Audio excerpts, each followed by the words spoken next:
வணக்கம் நேயர்களே, புயல் தொடர்பான சிறப்பு நிலைக்கு அன்புடன் உங்கள் அனைவரையும் வரவேற்கிறோம். புலி வருது என்று கடந்த 3-4 வாரங்களாக சொல்லிக்கொண்டே இருந்தோம். தற்பொழுது புலி வர ஆரம்பித்துட்டு உண்மையிலேயே புலி வரப்போகிறது. ஆனால் இந்த புலி நம்மை நோக்கி வருகிறதா அல்லது எங்கு செல்ல போகிறது, நடந்திருக்கிறது என்றால் ஆந்திராவை நோக்கி போக போகிறது என்று கடந்த 3-4 மணி நேரமாக தமிழகத்தின் அனைத்து ஊடகங்களும் தலைப்பிசைகளாக மாறிக்கொண்டிருக்கின்றன. நமது சத்தியம் தொலைக்காட்சியும் சேர்த்து நான் சொல்கிறேன். ஆனால் தற்போது அதிலே ஒரு சிறு மாற்றம், என்ன மாற்றம், யூட்டர்ன் அடிக்கப் போகிறதா என்ற ஒரு சந்தேகம் வந்திருக்கிறது.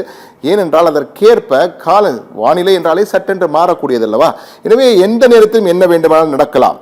சென்னையை நோக்கி மீண்டும் திரும்புகிறதா என்ற கேள்வியும் பலருக்கு வந்து கொண்டிருக்கிறது. என்றால் சென்னையிலே திடீரென வெயில் அடிக்கிறது, திடீர் வானம் சூழ்கிறது, மேகம் இருள்கிறது, மழை பெய்கிறது, கனமழையும் சில நேரங்கள் பெய்கிறது. எனவே எப்போது என்ன நடக்கும் என்ற ஒரு அதிர்ச்சி தொடர்ந்து வந்து கொண்டே இருக்கிறது. எனவே இந்த புயல் உருவானால் மோந்தோ என பெயர் வைக்கப் போகிறார்கள். அழகிய மலர் என்று பெயர். அந்த அழகிய மலர் கொடூர மலராக காற்றாக வீசப் போகிறது. எங்கு வீசப் போகிறது, எவ்வளவு மழை பெய்ய போகிறது, எங்கெல்லாம் மழை பெய்ய போகிறது போன்ற பல்வேறு தகவல்கள், எக்ஸ்க்ளூசிவ் இன்ஃபர்மேஷன், பிரத்யேக தகவல்கள் சத்தியம் தொலைக்காட்சி கிடைத்திருக்கிறது. தனியார் வானிலையாளர்கள் மற்றும் இந்திய வானிலை ஆய்வு மையம், டெல்லியில் உள்ள இந்திய வானிலை ஆய்வு மையம், அங்குள்ள விஞ்ஞானிகள் ஆகியோருடன் பேசியது நமக்கு பல தகவல்கள் கிடைத்திருக்கின்றன. அந்த தகவல்களை தான் தற்போது நாம் ஒன்றன் பின் ஒன்றாக பார்க்க இருக்கிறோம். குறிவைத்து நகர்ந்து கொண்டிருக்கிறது மோந்தோ புயல். என்ன எக்ஸ்க்ளூசிவ் இன்ஃபர்மேஷன் பார்க்கலாம். முதலில் நாம் பார்ப்பது தற்போது எங்கே இந்த புயல் இருக்கிறது என்பதை பார்ப்போம். எப்படி அந்த புயல் போக போகிறது, எங்கு கரையை கடக்கப் போகிறது என்பது குறித்த ஒரு வரைகளை நமக்கு இருக்கிறது. அந்த வரைகளை பார்த்தாலே நமக்கு தெரியும். அந்த வரைகளை தான் தற்போது நாம் பார்க்க போகிறோம். இதுதான் புயல். தற்போது புயல் இங்குதான் இருக்கிறது. இந்த புயல் தற்போது பார்த்து கொண்டிருக்கிறோம். இந்த புயல் இங்கிருந்து மேற்கு நோக்கி நகர்கிறது. மேற்கு நோக்கி நகர்ந்து வடக்கு நோக்கி சென்று கொண்டிருக்கு. வடக்கு சென்று வடமேற்கு இங்கு கிட்டத்தட்ட இது கலிங்கப்பட்டினம், மசூலிப்பட்டினம் என்று தற்போது கணித்திருக்கிறார்கள். இது மாறலாம். தற்போதைய நிலையை கணித்திருக்கிறார்கள். இது சென்னையிலிருந்து எவ்வளவு கிலோமீட்டர் தூரத்தில் இருக்கிறது என்று பார்த்தால் நமக்கு கிடைத்த தகவல், சென்னையிலிருந்து கிழக்கு தென்கிழக்கே 920 கிலோமீட்டர். 2 மணி நேரத்துக்கு முன்பாக 950 கிலோமீட்டர் தொலைவில் இருந்தது. தற்போது 920 கிலோமீட்டர் தொலைவிற்கு வந்திருக்கிறது. சென்னையிலிருந்து, இதுதான் சென்னை, சென்னையிலிருந்து கிழக்கு தென்கிழக்கே 920 கிலோமீட்டர் வேகத்திலே அந்த தூரத்திலே இருக்கிறது. மணிக்கு 7 கிலோமீட்டர் தொலைவு சென்று நகர்ந்து கொண்டிருக்கிறது. மணிக்கு 7 கிலோமீட்டர் வேகத்திலே இந்த புயல், மோந்தோ புயல், இன்னும் புயலாக மாறவில்லை, நாளை மாறப்போகிறது என்பதுதான் தற்போது நமக்கு கிடைத்திருக்கும் பிரத்யேக தகவல்.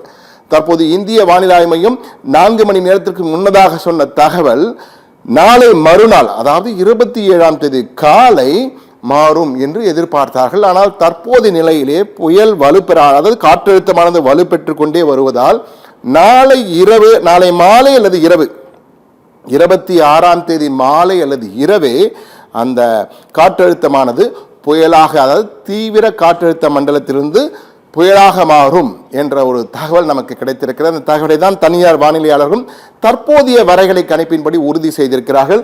தற்போது அந்த காட்சிகளை பார்த்தோம்னா இங்கிருந்து கடக்கின்ற காட்சிகளை தான் நாம் பார்க்கின்றோம். அதே போன்று இந்த புயல் எங்கு கரையை கடக்கும் என்றால் ஆந்திராவில் கடக்கும் என்று கூறியிருந்தால், காக்கிநாடு அருகே மசூலிப்பட்டினத்துக்கும் கலிங்கப்பட்டினத்திற்கும் இடையில் இந்த புயல் கரையை கடக்கும். அதுவும் தீவிர புயலாக, சூப்பர் சைக்ளோனிக் ஸ்ட்ராமாக கரையை கடக்கும் என்று கூறியிருந்தார்கள். அங்கு எவ்வளவு தூரம் என்றால் கிட்டத்தட்ட நீங்கள் பார்த்தீர்கள் என்றால் தற்போது காக்கிநாடாவிலிருந்து 970 கிலோமீட்டர்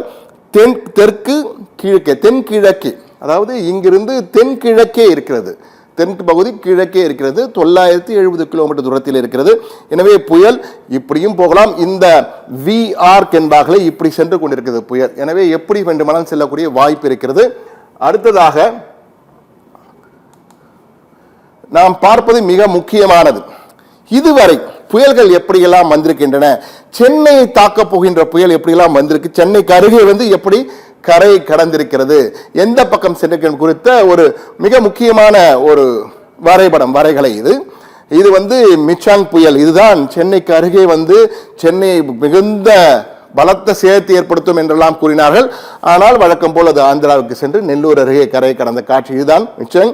இது 1976 ஆண்டு 1976 ஆண்டு கிட்டத்தட்ட 450 மில்லிமீட்டர் 24 மணி நேரத்திலே 450 மில்லிமீட்டர், அதாவது 45 சென்டிமீட்டர் ஒரே நாளில், ஒரு இரவு ஒரு பகலிலே 45 சென்டிமீட்டர் மழையை கொடுத்து மிகப்பெரிய ஒரு வெள்ளத்தை 1976 சென்னையிலே ஏற்படுத்தியது.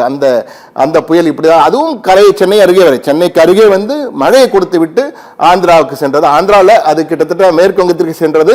அதே போல 2005 40 சென்டிமீட்டர் 400 மில்லிமீட்டர் 24 மணி நேரத்தில் அந்த புயல் பாருங்கள். முதலில் சென்னை நோக்கி தான் வரும், சென்னைக்கு அருகே திருவள்ளூர் என்றாக, பிறகு அதுவும் கடந்து ஆந்திராவுக்கு சென்றது. அதே போல 1985 மிகப்பெரிய ஒரு புயல், அதாவது இந்த புயலால் 60 சென்டிமீட்டர் 600 மில்லிமீட்டர் மழை பெய்திருக்கு 24 மணி நேரத்தில். அந்த அளவுக்கு மிகப்பெரிய தாக்கத்தை ஏற்படுத்தியது. இதெல்லாம் கடந்த காலங்கள். இது எல்லாமே சென்னை கிட்ட வரும் என்று எதிர்பார்க்கப்பட்டு அருகே வராமல் சென்னைக்கு பக்கத்தில் வந்து மழையை கொடுத்துவிட்டு சென்றது. அது போன்று இந்த புயல் இருக்குமா என்பதுதான் தற்போது நாம் பார்க்க வேண்டியது.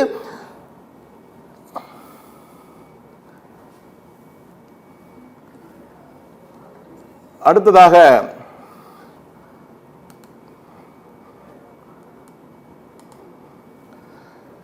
தற்போது இந்த புயலை பார்க்கலாம். நீங்கள் பார்க்கலாம், இது இது இது இது மிக தெளிவாக எந்த அளவுக்கு அந்த சக்கரம் போன்று நீங்கள் பார்க்கலாம், நீங்கள் தெளிவாக இருக்கிறது.